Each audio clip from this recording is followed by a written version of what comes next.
This pandemic began, we were not sure how it spread. Everyone began wearing masks and using hand sanitizers, great ways to slow the spread, but a lot of people still get sick. I can personally attest to that. We now know that COVID-19 spreads via aerosols and droplets from the nose and mouth, and I've been thinking about this for a while. Why aren't we also sanitizing the nose and mouth, killing the virus directly at the place where it spreads? Why weren't more doctors thinking about this? Well, some doctors have done the research. Wish I discovered it sooner.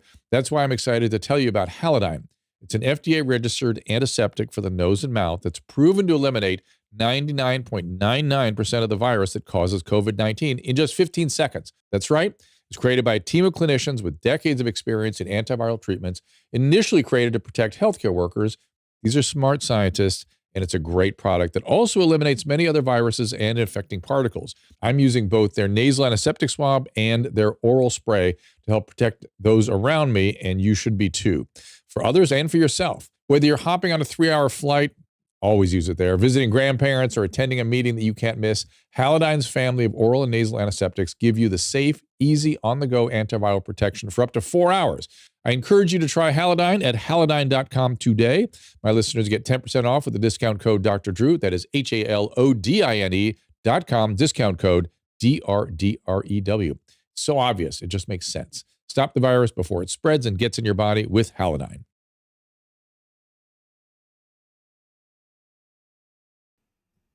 Hey everyone, it's a dose of Dr. Drew. Hey guys, I'm sorry. Speaking of bum rushing, my wife just threw that up without me realizing I was going to air. So thank you, and I've got everyone on Restream. Oh my goodness, the Restream is completely full here. And I want you all to know that we are also on Clubhouse right now. And I'm talking with my buddy Kirk, whose conversation I started before this whole stream started.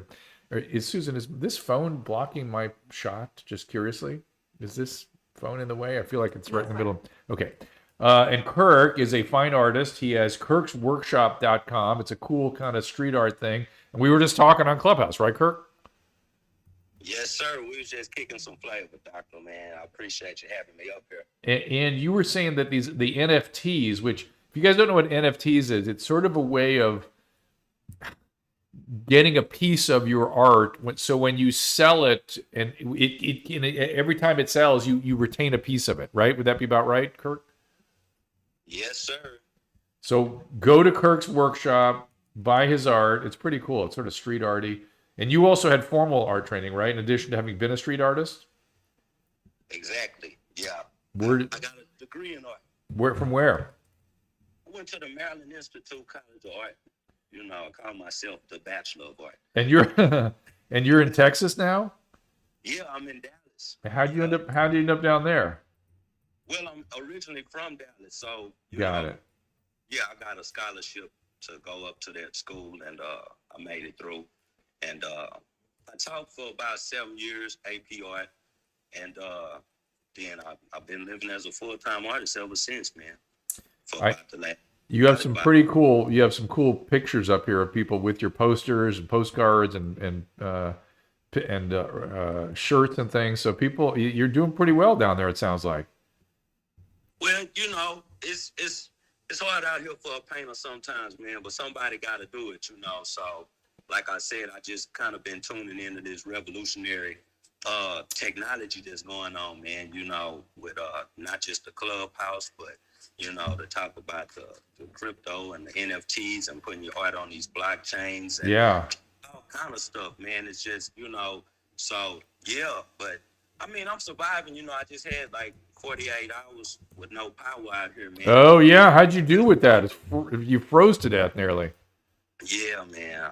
I was stuck with no power. I had a gas heater, so I was all right. But, I just been trying to shake back. So any support is good, man. That's kirksworkshop.com, man. It's artwork. All right, buddy. kirksworkshop.com. I'm going to put you back in the audience and give other people a chance to talk, okay? Hey, I appreciate you. All right, man.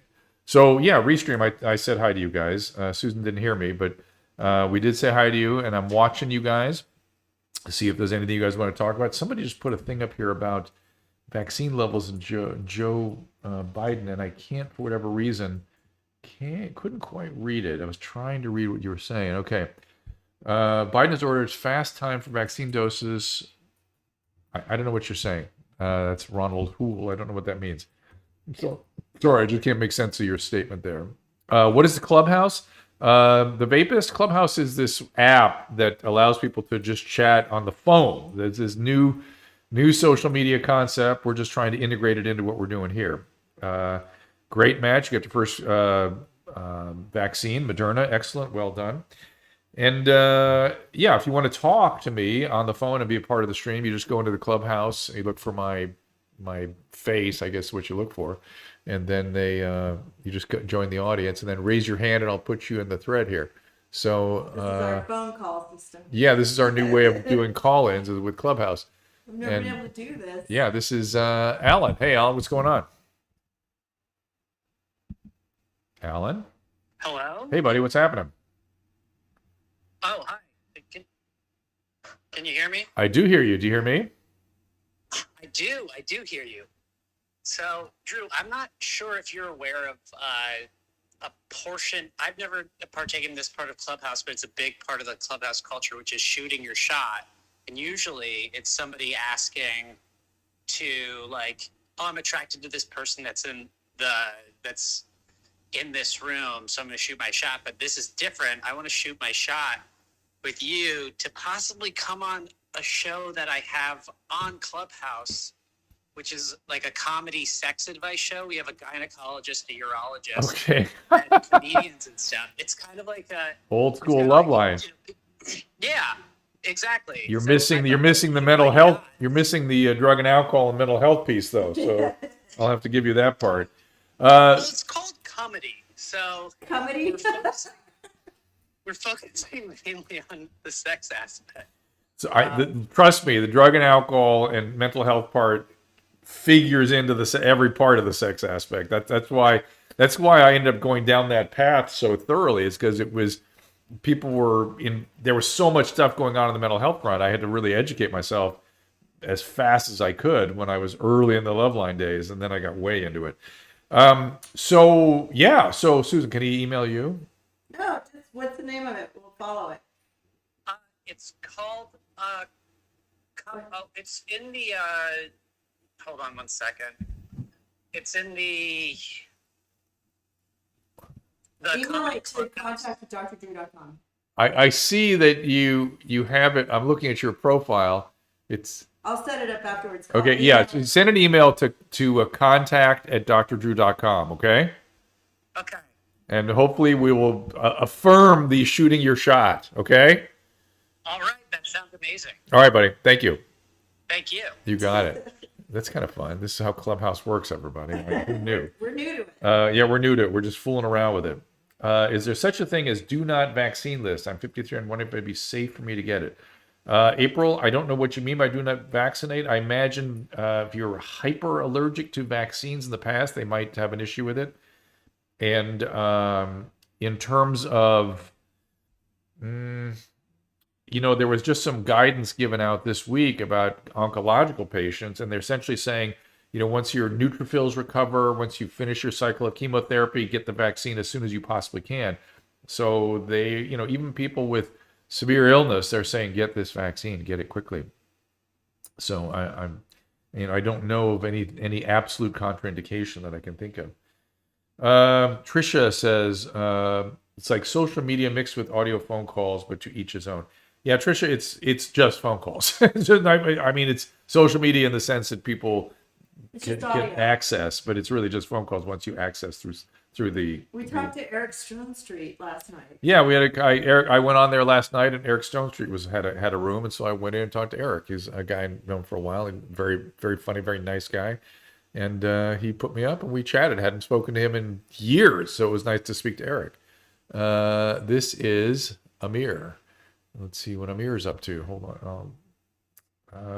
I like that. It looks kind of low and loose to me, like social media mixed with audio phone calls, but to each his own. Right. I just had read that. You didn't hear me? You didn't read the whole thing. I did. But it is loose and low. I agree with you. Okay, so Amir does not seem to be coming on, so I'm going to whatever I have to do to not bring Amir on, which is weird.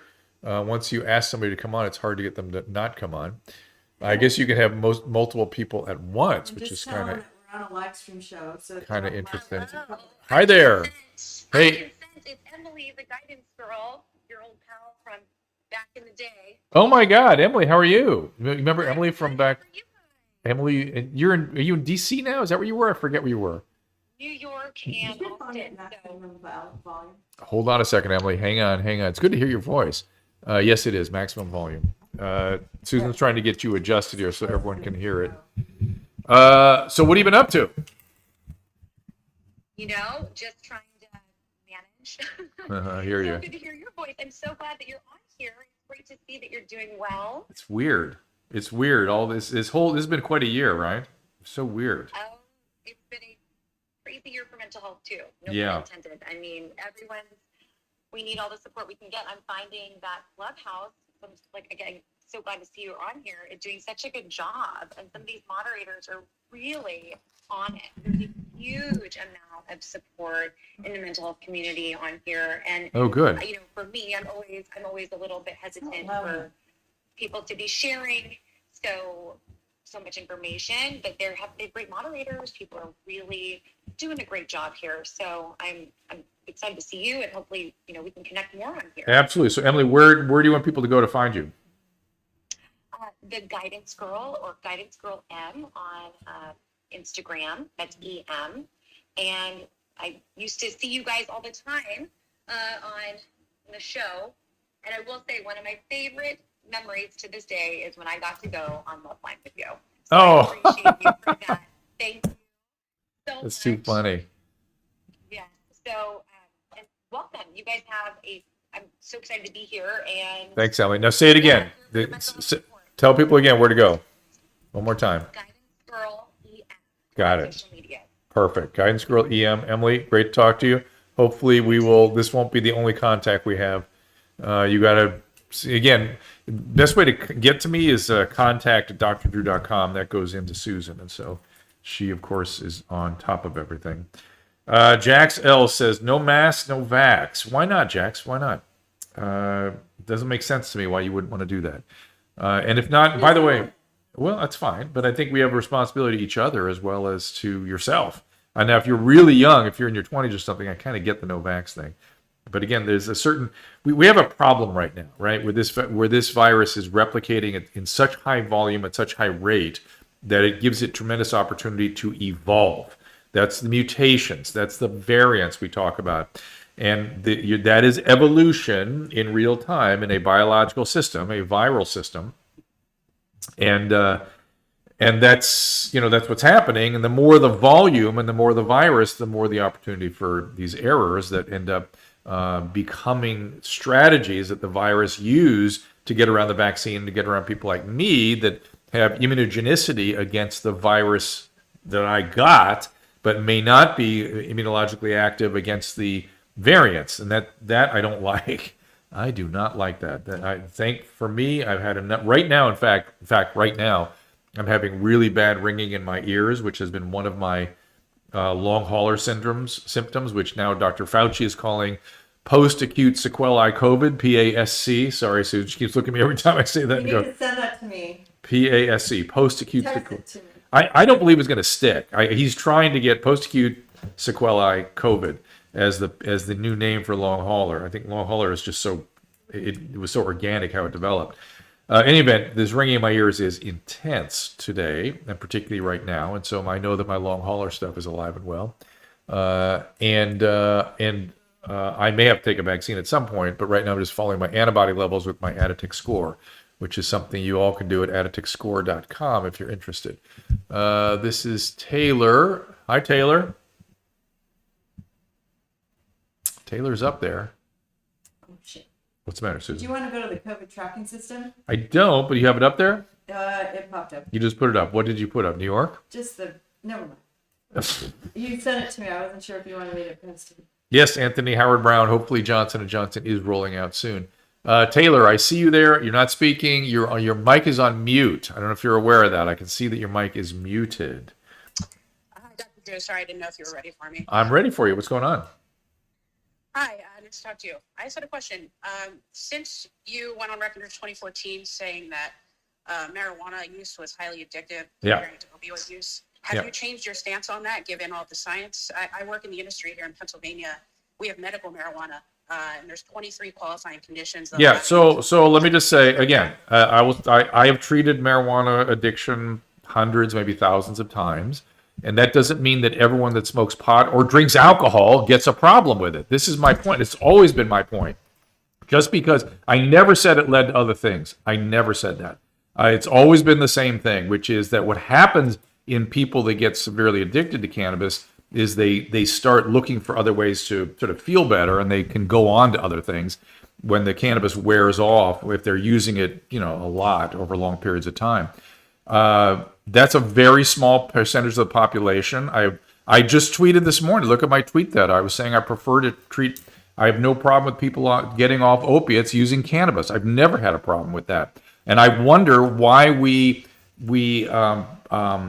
what's the word I'm looking for? Privilege Suboxone or other opiates or methadone as somehow superior to cannabis. If somebody gets off an opiate using another opiate, that's a superior thing. No, that's not superior. It may work for some people. In every case, of course, has to be evaluated very individually. But I'd much rather have somebody on cannabis than an opiate, period. Now, not everyone can do that. Some people, it doesn't work for them, but some people it does, and they stay on it for long periods of time, and good for them.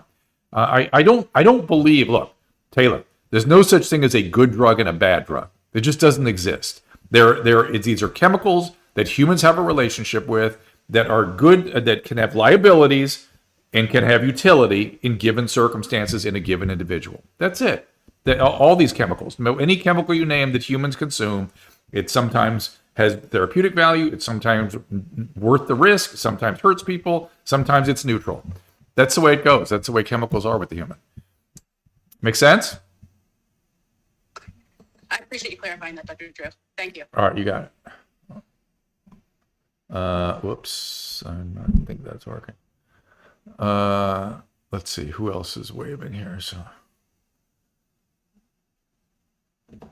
yeah, I have no problem with people using cannabis. And by the way, most people don't get addicted to it. It's not like everybody gets addicted to it. Most people do not. Just the way most people don't, you get addicted to alcohol. Though alcohol is a common, even if people are using it moderately, it's a carcinogen. Alcohol is a carcinogen. Cannabis does not appear to be. Angela, what's up? Hey, this is kind of nerve-wracking because I'm watching your live stream right now. Oh, weird, huh? Yeah.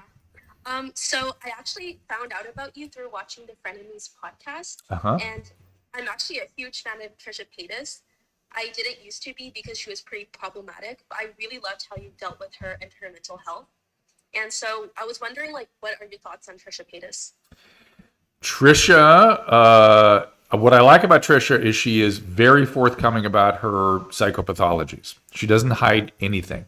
And just because somebody has psychopathologies doesn't mean they should be disdained or stigmatized or not liked. Now, she and Ethan have conflicts because of some of her stuff. And I was trying to help him understand how to manage the kinds of stuff that Trisha deals with.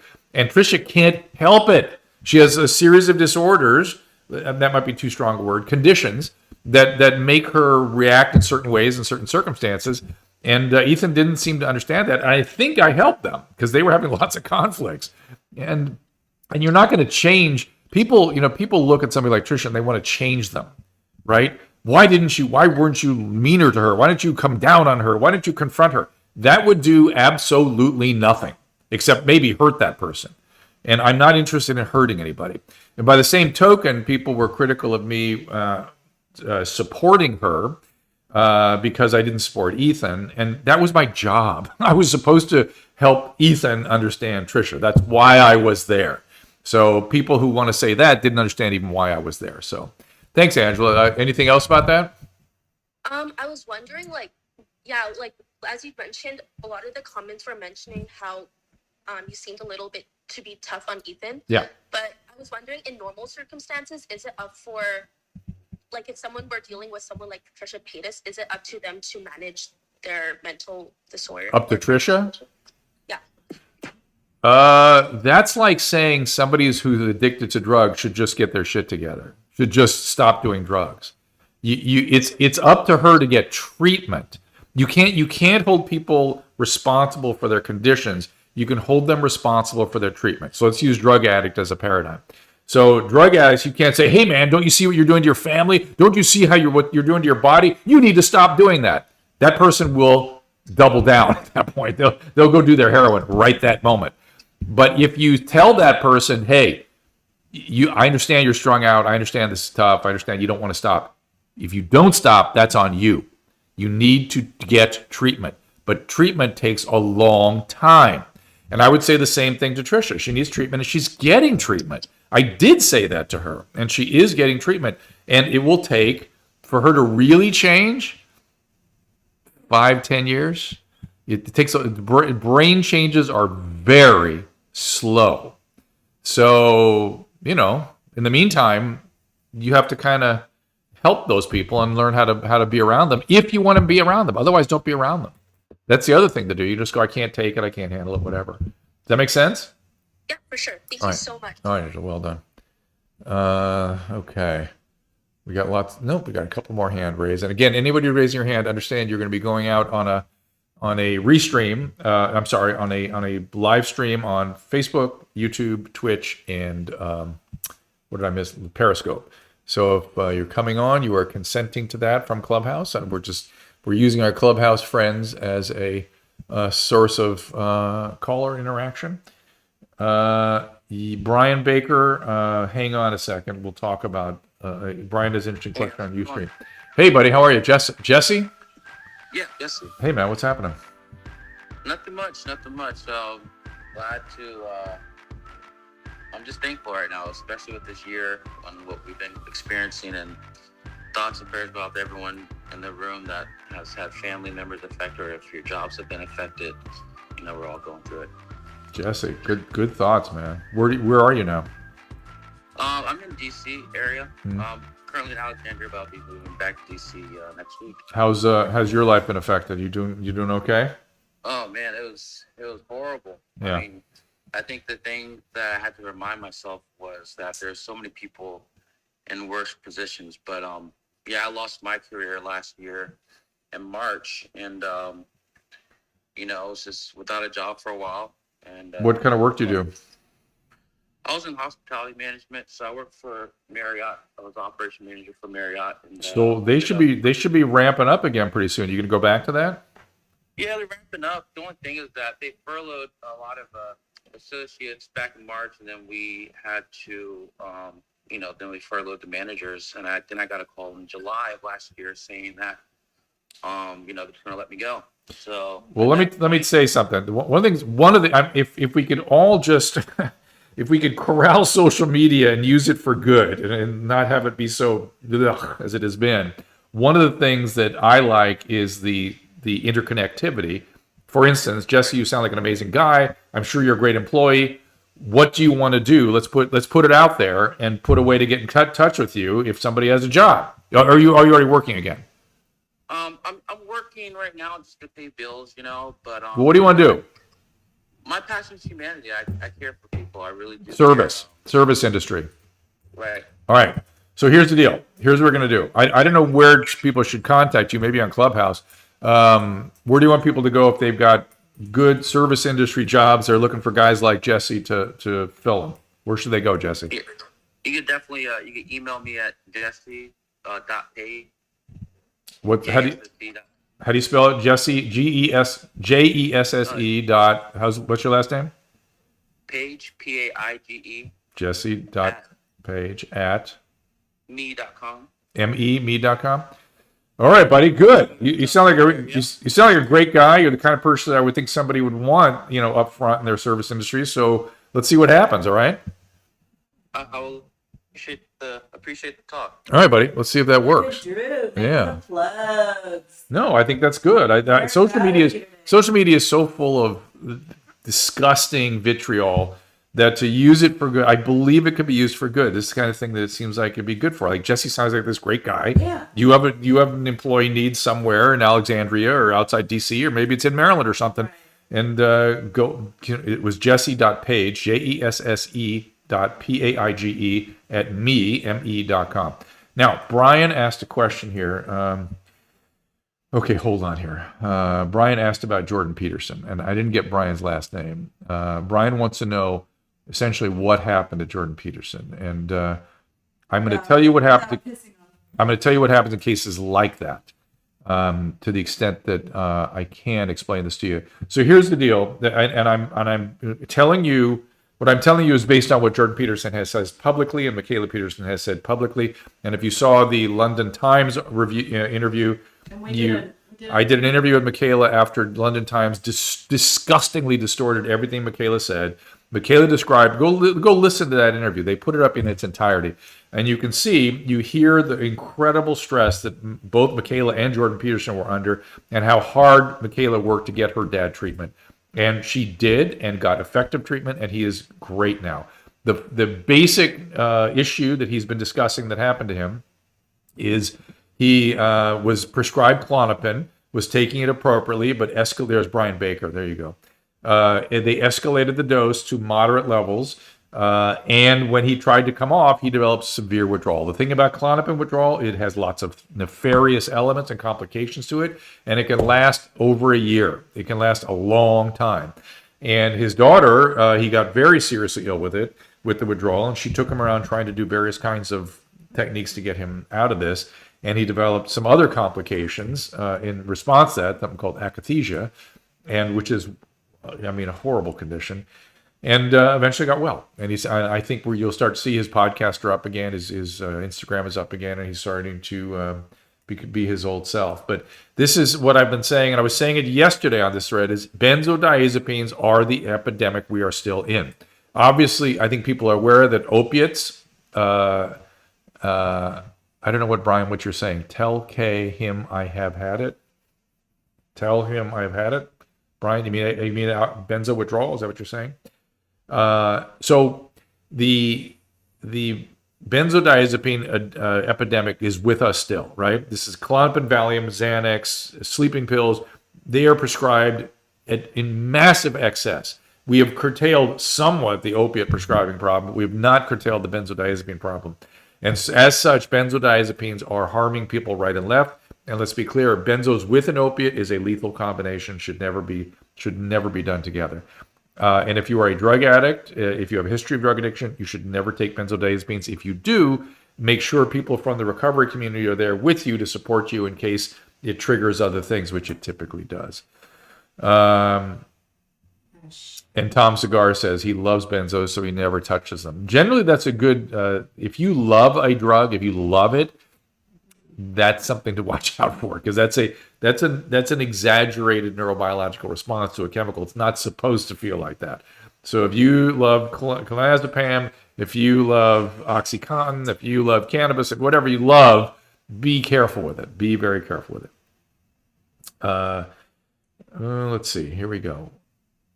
Accord brand. I don't know what you're saying.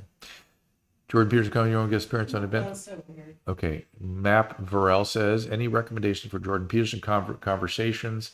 Yeah, look up Jordan Peterson's Maps of Meaning podcast that he did years ago. I found those a long time ago, and they are rather extraordinary.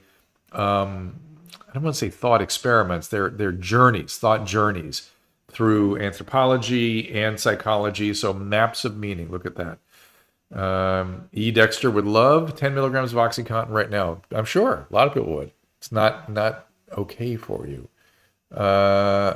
Nick, if you're wanting to come back up, I want to give other people a chance first. Anna, let's give Anna a chance.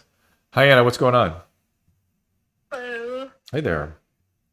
How's it going? Where are you? I'm in Iowa.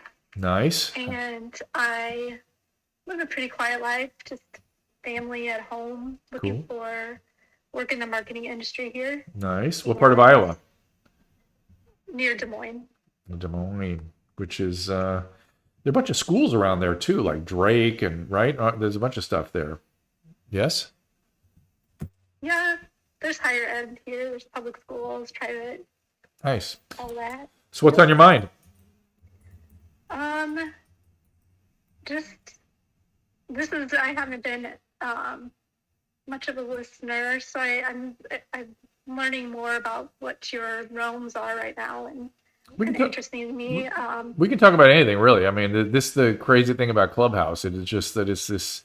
For those of you that are just getting on the restream here on the YouTube or Facebook, we're using Clubhouse as a way of getting people up on the phone if they want to chat, and it sort of allows us to talk about just about everything. Tom Cigar says, "I'm the most polite person on the phone ever since I've been alive." I'm not sure that's true, Tom, but thank you for that. You haven't heard him yell at a nurse. Oh yeah, so Susan has had to live. Susan has had to live through with me years and years and years of what used to be my pager going off in the middle of the night, and me sort of dealing with people that I wasn't getting through to. Well, So. you can speak very good English too. Right, that was when I would sort of lose my mind because I would always feel like, oh my God, this person is holding my patient's life in their hands and I can't communicate with them. That is not okay.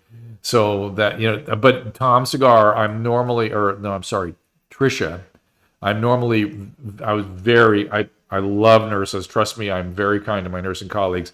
It was just those middle of the night calls that Susan had to live through where I was having trouble getting my instructions across. And that's a scary thing, right? When you get a call from an ICU, you're trying to tell a nurse, a specific series of orders, and they can't get the first one done without distorting it and reading it back to you, and it's all messed up. It's like, woo boy.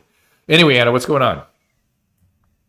So you've been touching on, drug and abuse and such.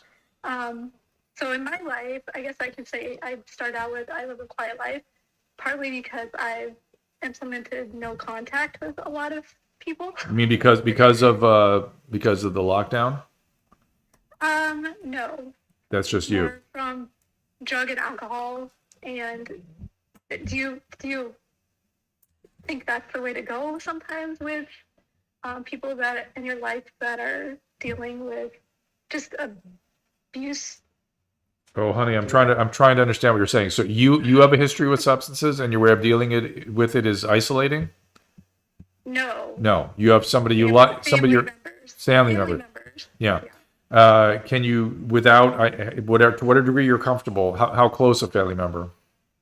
Like somebody you live with? There's some that are no. Okay. So you've said enough. You've said enough with some. so that's enough right there. So here's what you need to do. You need to decide, have I had as much as I can take of whomever these people are, and do I want them in my life or not? And leaving sometimes is the most important thing message you could give somebody with drug and alcohol abuse.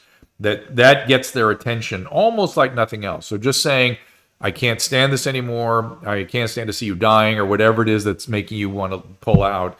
I can't stand it, so I'm leaving. Leave with love, but you must leave with love, not with anger and resentment. Okay.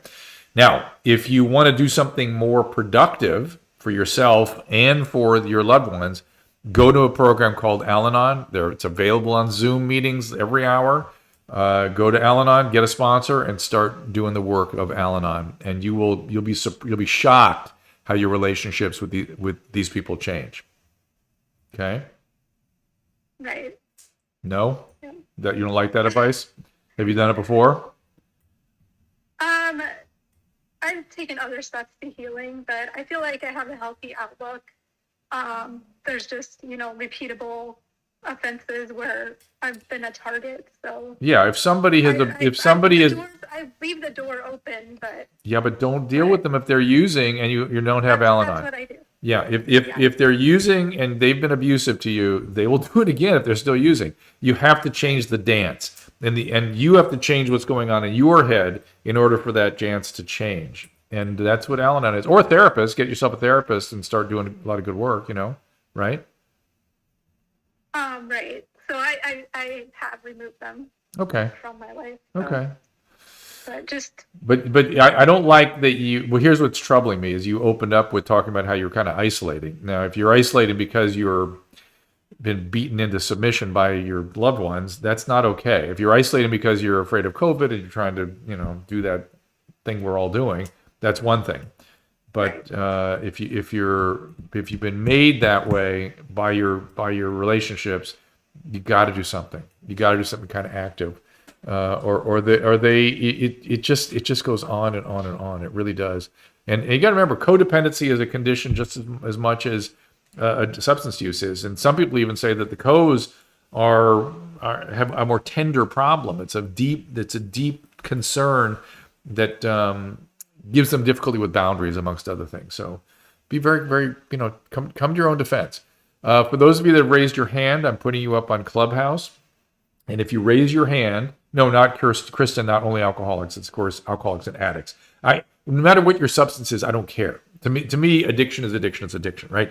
Now we as clinicians have to define which substance use disorder, what the character of it is, how long you're using it.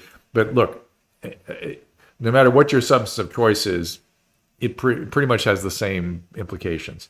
It has different medical implications. We have to be aware of that. But for the standpoint of loved ones, it's kind of the same. Whether you say alcohol or benzodiazepine or opiate or whatever, it's all kind of the same thing.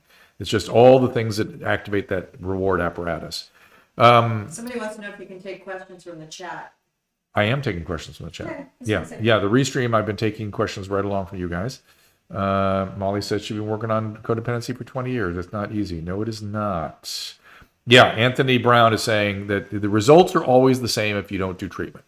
That's the thing. You feel like you're doing something different because you've changed your behavior, but it ends up in the same place. It usually ends up being the flip side of the same coin. Amber has a question. How do you deal with narcissistic parent if you know that you'll be living with them for a while still? Oof. Get a therapist, Amber. I would say there's a book called Why Is It Always About You? You might want to read that. It's about how to deal with relationships with narcissists. And there are a number of books out there, but it's you got to be, you need support. You need support. Eric Anderson. Is that Eric Anderson? Did you put the Cartman panel up, Eric, on the locals platform? Was that you, Eric Anderson? Because somebody put the Cartman triangle. Look at the Cartman triangle also. This is back to our last caller, Anna, I think her name was. Look at the Cartman triangle, and you don't see if you're caught in that little wheel. That's very common for people that have had trauma in childhood or relationship. And one of the traumas is having a parent with alcoholism or addiction. So here's the deal. By raising your hand in the Clubhouse, you are consenting to come on our YouTube, Facebook, Twitch, and Periscope restream, which is live right now. And if you don't want to be live on those streams, don't raise your hand, because I'm going to take you in the order you were up here on the Clubhouse stream. Thank you, Jax L. You say I'm looking better. I've got terrible ringing in my ear, really bad. Go ahead there, Russ. Is it Russ? Yeah, Russ. Hey, Dr. Drew. How are you? Good. What's happening, buddy? Hey, man. I wanted to ask you, there's been a lot of talk about AI and falling down the rabbit hole where you get pushed in directions. Yep. And how it affects you mentally. Yep. I just kind of wondered what you thought about that, and if you had any ideas whether this is good or bad. How to deal with it. Here's the thing about technologies and human behavior and mental health. Whenever I think about new technologies, it always goes bad at first, right? Until we learn how to master it and subdue it and learn about its liabilities, it gets us at first. Now the question is, will AI people are suggesting that there'll be some sort of irreversible kind of rabbit hole we are going to go down. I don't believe that. I think we'll learn how to corral AI. We haven't corralled social media yet, and they're using AI to send us down rabbit holes. You should see me on TikTok. I go down rabbit holes that I'm astonished that I go down, and I'm aware that the AI is driving me down, but down I go. So until I learn, and the way I master it, I go, I'm going to keep spending time and clicking on the things that are educational. So maybe I'll learn something. That's my little soapbar way of dealing with AI on TikTok.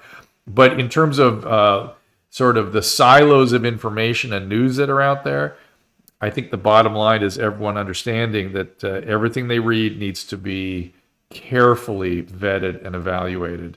And you have to do it outside of your usual sources of information, or you're going to be sent down a silo. Is that the kind of stuff you're talking about?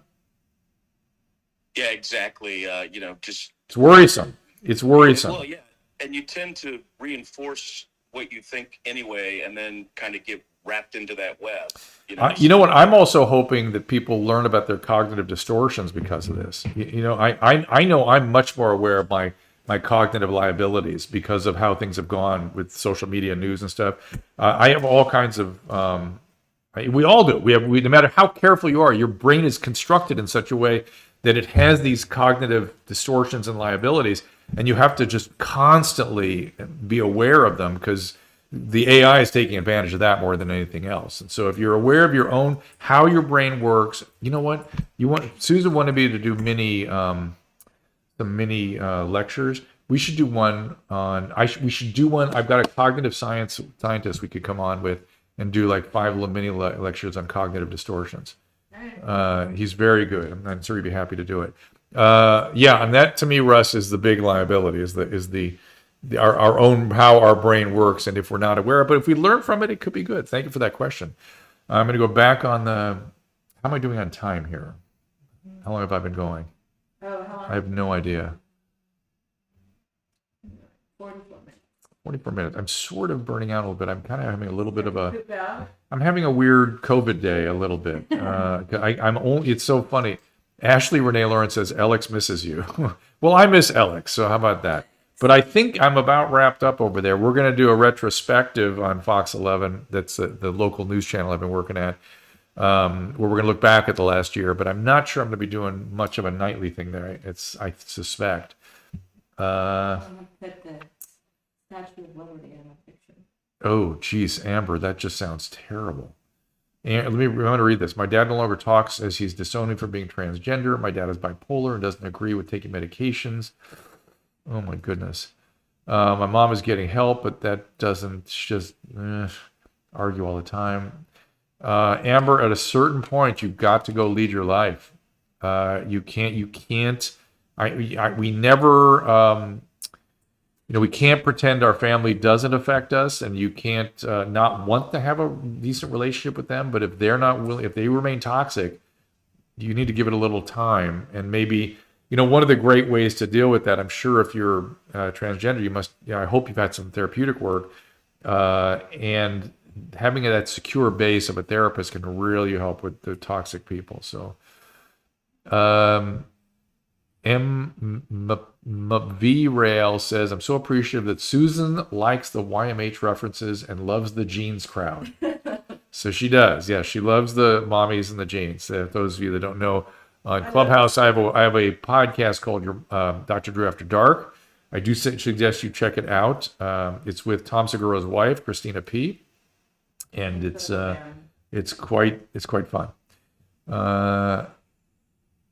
Oh my God, Jesse E. I'm so sorry. His mom overdosed on opiates last week. Yeesh, this is nasty. This is Alex. Let me bring Alex up. Oh goodness. Jenny, we try to answer emails at contact@drdrew.com. Hi, Alex. Hey, how are you? Good. How are you? I'm good, thank you. I wanted to quickly ask you if you have any thoughts on these AKA treatments of the subconscious using words and validations. If you have any, if there's any scientific proof of that, and your thoughts on it. You mean like neurolinguistic processing, that sort of thing? Correct. Yeah. NLP is a hotly contested topic, right? There's no doubt that persuasion has an effect on us. I think it's a little more complicated than simple, the way NLP makes it seem. I worked with a woman, now I did a podcast with her, and she had a really lovely way of integrating NLP with sort of an emotionally focused kind of interaction with someone, where she was very tuned into what they were saying, very tuned into what she was saying, and had an awareness of the words and the impact of the words, but was able to integrate that with actual emotional attunement. And she was very effective in helping people see things and gain insights. She wasn't a therapist. It was interesting. She came out of the NLP world, but felt that a lot of it was sort of misguided. I don't have a strong opinion about it. I mean, so I'm assuming you don't use that on your tool set. I don't use NLP. I've tried to adopt some of that stuff. I don't find it has any real value for me. I'm dealing with people that are pretty sick mostly, and so that stuff doesn't.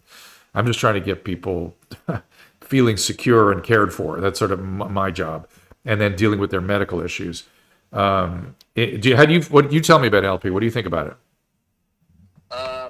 I started fairly recently, about a month ago, with a kind of a coach, a person I met in person and felt like a trustworthy person. Yep.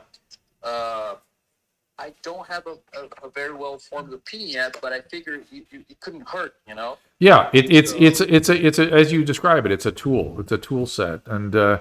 I wish I could remember you for the name of this woman. Wow, it may be worth my time to go on my website and look through my podcast very quickly for you. I can't even type my own name in, but I was just curious. this woman really was good. She was really, really, really good, and it was before I got sick, so it was probably about 5 months ago that I did this thing, maybe 4 months ago. And for whatever reason, none of this comes up, which is I find interesting. Hold on a second.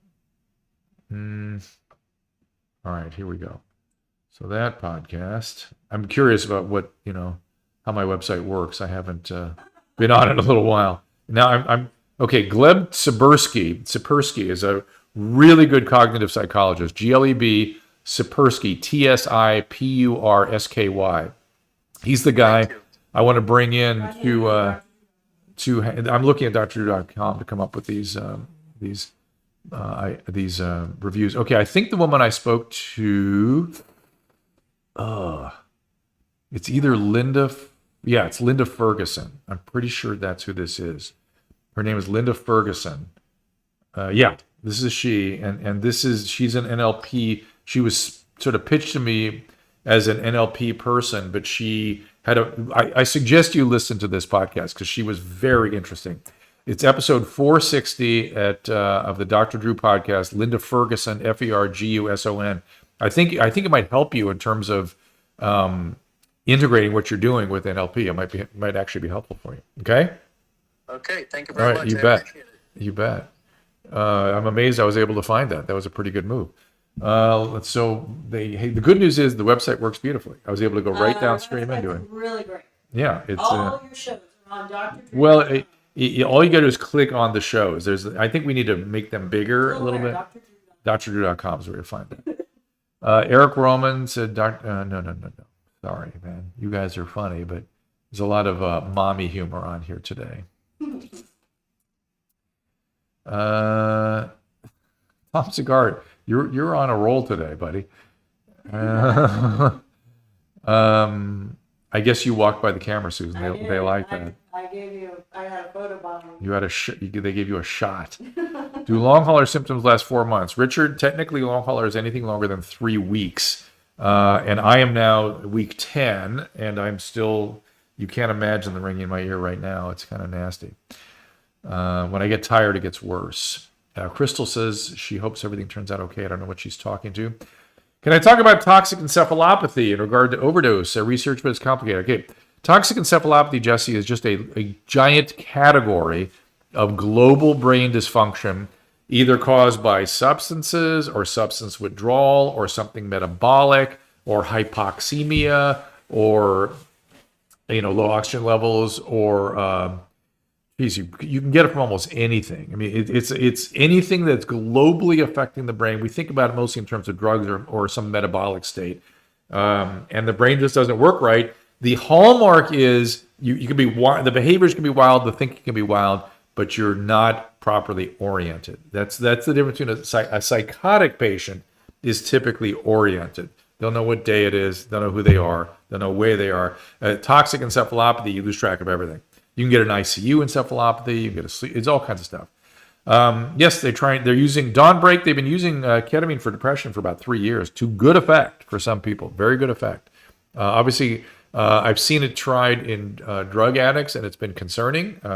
If you're an addict, and I don't dig ketamine for drug addicts necessarily, but if you're desperate, sometimes I've seen people use it. Nick, you're back. What's happening, buddy? Nick, you're back. Sorry, I got so excited to talk to you the first time. I forgot to ask an actual question I wanted to ask you a long time ago. Okay. So, like I said, me being in law enforcement, there's a real problem in California with homelessness. I mean, kidding. You talk about it all the time. Yeah. So my question to you would be this. We're tasked a lot of the time with dealing with homeless people, whether it be trying to outreach, provide them resources, sometimes removing homeless encampments. Yep. More often than not, it's usually people in crisis, right. Running around naked on the freeway. That's right. We get in tussles with them all the time, and nobody wants this problem to be solved more than law enforcement, even though people don't think that sometimes. How would you suggest we go about it? We have some local resources, but we hand out flyers with... Look, here's the problem. Here's the problem. They don't want it. They don't want it. That's exactly right. And that's the dirty little secret. They do not want the services. And that is part of the brain disorder that ends up with people on the street.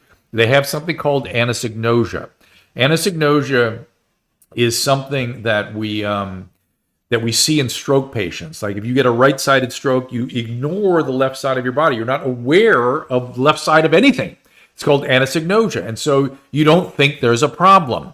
Psychiatric illness, serious mental illness and drug addiction causes anosognosia. We have privileged anosognosia in the law.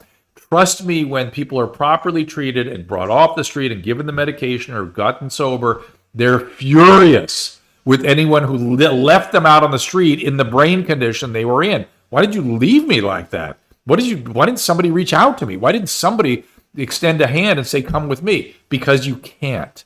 The laws prevent it. The Lanterman-Petrus Short Act is disgusting. It's a problem. So we need to revisit the 5150 and how it's done and what gravely disabled is. So we need a new definition of gravely disabled. We need adequate psychiatric beds. We need adequate residential beds. We need to expand conservatorship, and we need to be able to take people to care when their brains are sick. Nick, if somebody's lying on the street in chest pain and shortness of breath, what do you do with them? We call an ambulance and take them. You take them. You don't go, oh, you don't want it? Oh, sorry. It's like you take them to care. We treat brain conditions entirely differently than we treat every other organ in the body, and at the same time talk about not wanting to stigmatize these people. You stigmatize brain disorders when you treat them differently than cardiac disorders. They should be dealt with the same. The medical record should be the same. The medical approach should be the same, and the laws around them should be the same. We have to change the laws in California. We have to expand drug courts. We have to be able to motivate care, not one flew over the cuckoo's nest. Anthony, talk to us about how great residential services are now. They're literally, the Trieste plan is a sort of a bucolic living environment. We're not talking about draconian measures. We're talking about thriving as opposed to dying on the streets. And you need lots of laws to be able to do that for people to be reversed. That now privilege brain disorders. It's literally like if somebody is seizing in the street, you can't touch them because it's the brain. Right? You get me on this, Nick? Oh, right. Yeah. Like I said, nobody wants to solve this problem more than us. I mean, the officers actually care. Yeah, but you guys can't. It's the legislators. It's the legislation. Right. You can't do anything, and the medical providers can't do anything. It's ridiculous. We're the ones who are called upon to fix it, and we're the ones who are constantly, in conflict. Calm me down. So sexy when he gets angry. She wants to calm me down. Girls? It's frustrating. It's not just frustrating. Look. I feel like a surgeon that has a specialty in treating a condition that's littering the streets, and I'm not allowed to go in and do the repairs.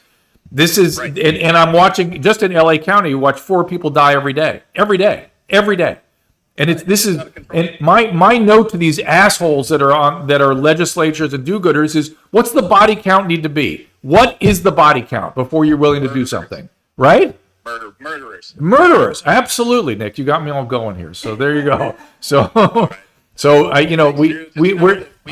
want you to know Nick, we're building a coalition. We're building a coalition right now. And we need law enforcement. Send me your info at contact@drdrew.com. We're going to need to have a big law enforcement piece of this too, because we're going to have to march up to Sacramento and go, cut this bullshit out. Let us help this people. Stop it.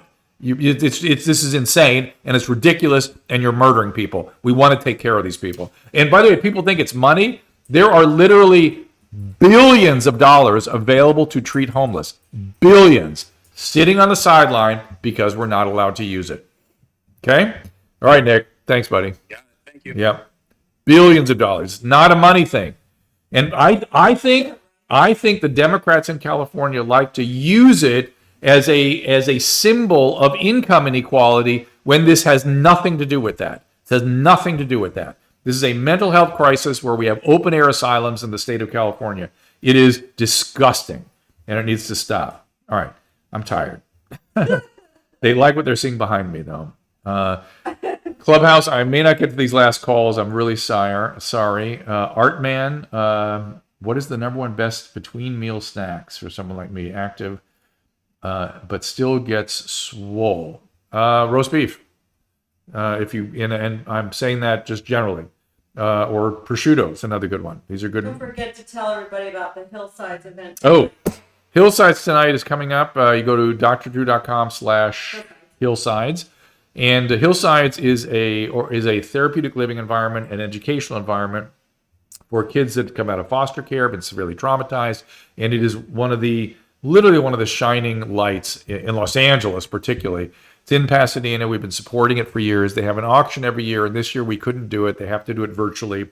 We normally would go to a big gala and support them and stuff. But this is our big charity that we get behind aggressively every year. And I want you to go to drdrew.com/Hillsides to go to the event. Is that what they do there? Yeah, it starts at 6 o'clock Eastern. Pacific time. What is it that they're going to see at 6 o'clock? Fritz Coleman's going to put on a powwow. So Fritz Coleman is a weatherman and a famous television personality in Los Angeles and Southern California generally, and he has always emceed this thing every year, and he will begin an MC of it. We're doing a live stream event. Right. Yeah. Sandy Hoy, my friend. Oh God, I got the time so wrong. Uh-oh. Okay, 6 o'clock Pacific. 9 o'clock. 9 o'clock yeah, Eastern. you said that. The silent auction starts at 5:30. Ah. So if you want to go sign up now, you'll be ready to go. Susan Antonio Banderas likes you. And Jason Ellis, Sandy, I will support Jason to the mat. Whatever he needs, I'm at his service. He's a good man. Oh yes. Thanks, Antonio. SS Betty, the dysautonomia associated with COVID long hauler syndrome.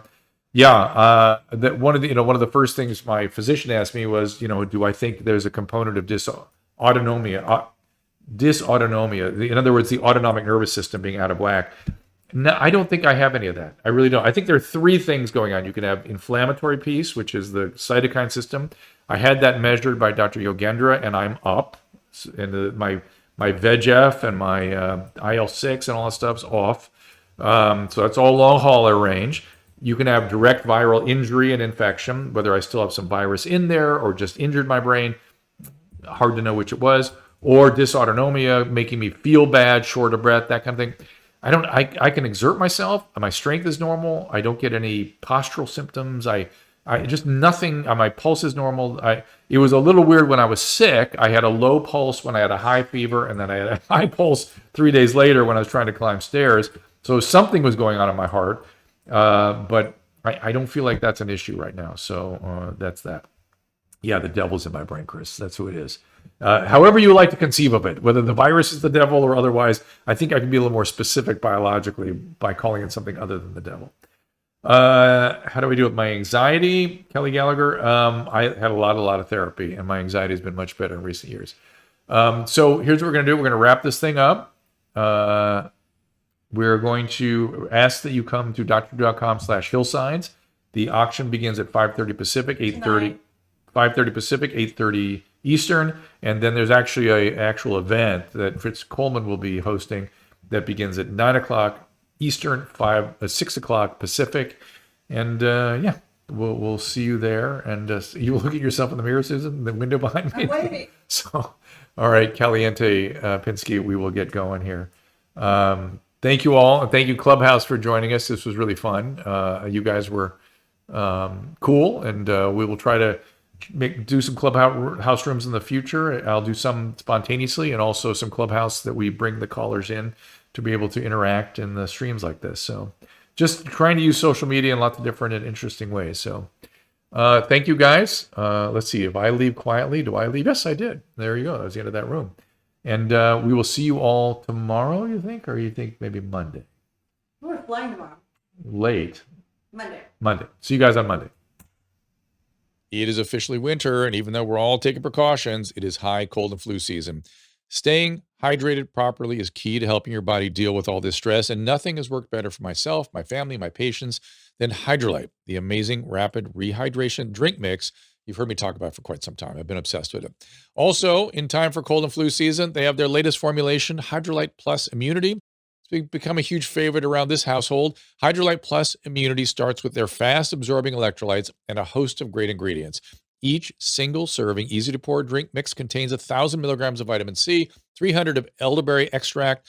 They've created a great-tasting formula that's high in antioxidants and zinc. Remember, zinc's very important for the immune system.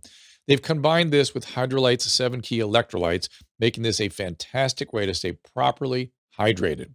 Hydrolyte Plus Immunity comes in convenient, easy-to-pour powder sticks that rapidly dissolve in water to make a great-tasting drink that has 75% less sugar than your typical sports drink. It uses all-natural flavors. It is gluten-free, dairy-free, caffeine-free, non-GMO, vegan.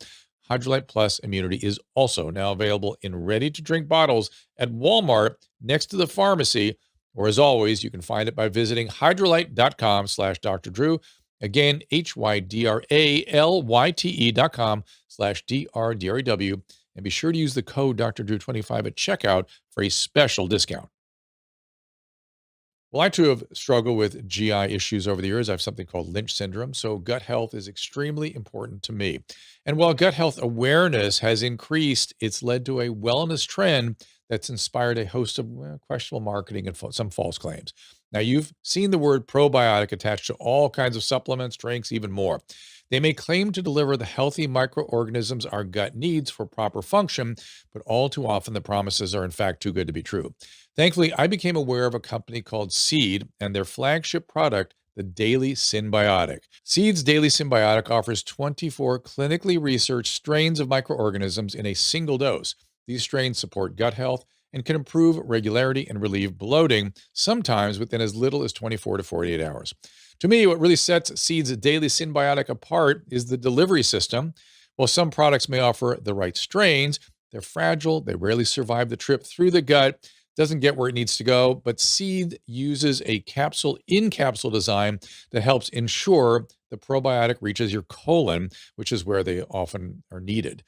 I've been taking Seed's Daily Synbiotic, and I really encourage you to check out their story and the science behind what they do. To try it for yourself, just go to seed.com/Dr. Drew. Use code Dr. Drew 20 for 15% off your first month of Daily Synbiotic. That is SEED.com/Dr. Drew. Use code Dr. Drew 20.